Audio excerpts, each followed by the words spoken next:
Toastmaster Prashant. Mic check.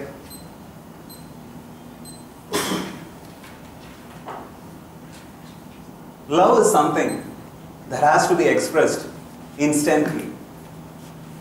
We do not get a second chance to do so. Good evening, Toastmasters and dear guests. Good evening. In the early hours of a cold morning, little Johnny was still on his bed, tightly cuddling his pillow and building castles in his dreams.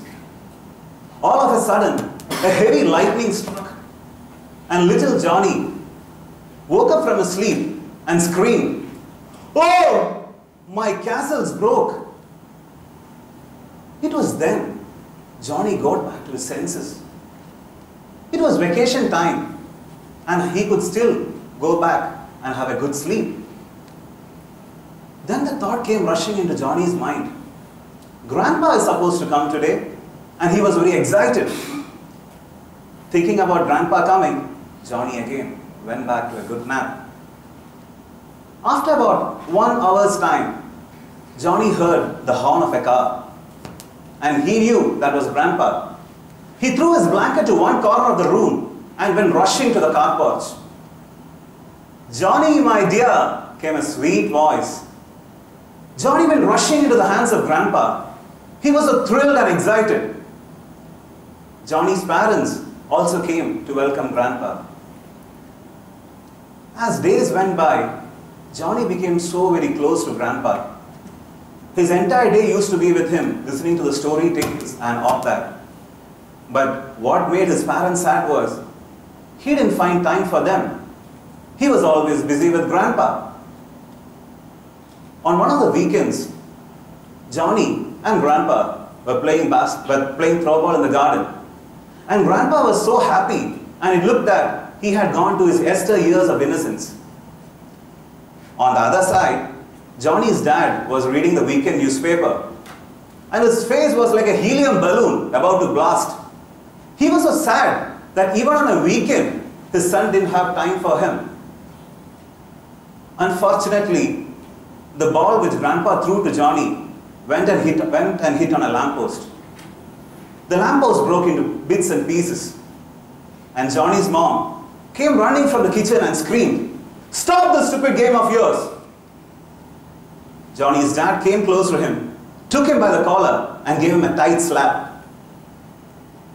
The little man who saw all these happenings knew that this was an indirect hit on his face, even though it was not done to him. 2 months passed away, and finally, it was time for Johnny to go back to school. As any other schoolboy, Johnny said, "No way! I don't want to go back to school. Grandpa will teach me. Google is there to teach me. Then why do I need to go to school?" His parents had to do a lot of convincing to finally convince Johnny and make him go back to school. The school started, and finally, Johnny started going regularly to school. One day the teacher asked the students, "Boys, please bring a rose next day to class." All students were happy. In the evening, Johnny and his dad went to buy roses. Johnny's dad asked the flowerman, "1 rose, please." Johnny looked at Dad and then at the flowerman. "2 roses, uncle." Johnny's dad looked at him and asked, "2 roses? Whom do you want to give 2 roses, Johnny?" Johnny said, "Dad, I want to give 1 for Grandpa." Johnny's dad looked at him and screamed, "Why the hell does that old man need a rose at this age? Are you crazy?" Johnny was shocked. How can Dad be so cruel? Doesn't he have love for his own dad? This thought was registered in the mind of little Johnny. As time went by, the old man passed away. People from all walks of life came to pay respect to the departed soul.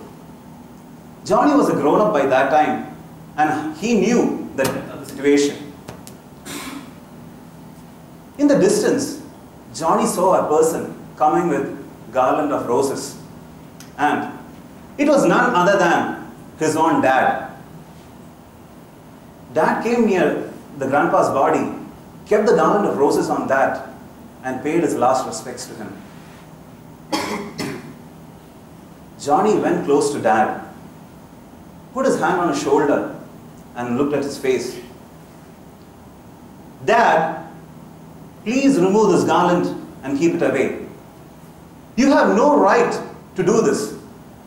When Grandpa wanted love, you never showed it to him. Then why do you do such a drama at this point of time? Johnny's father could see a fire in the eyes of Johnny.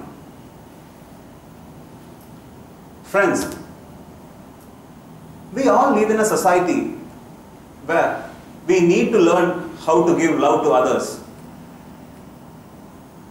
We were all like little Johnny at one point of time. But it is time to start thinking and see if we have started becoming like Johnny's father.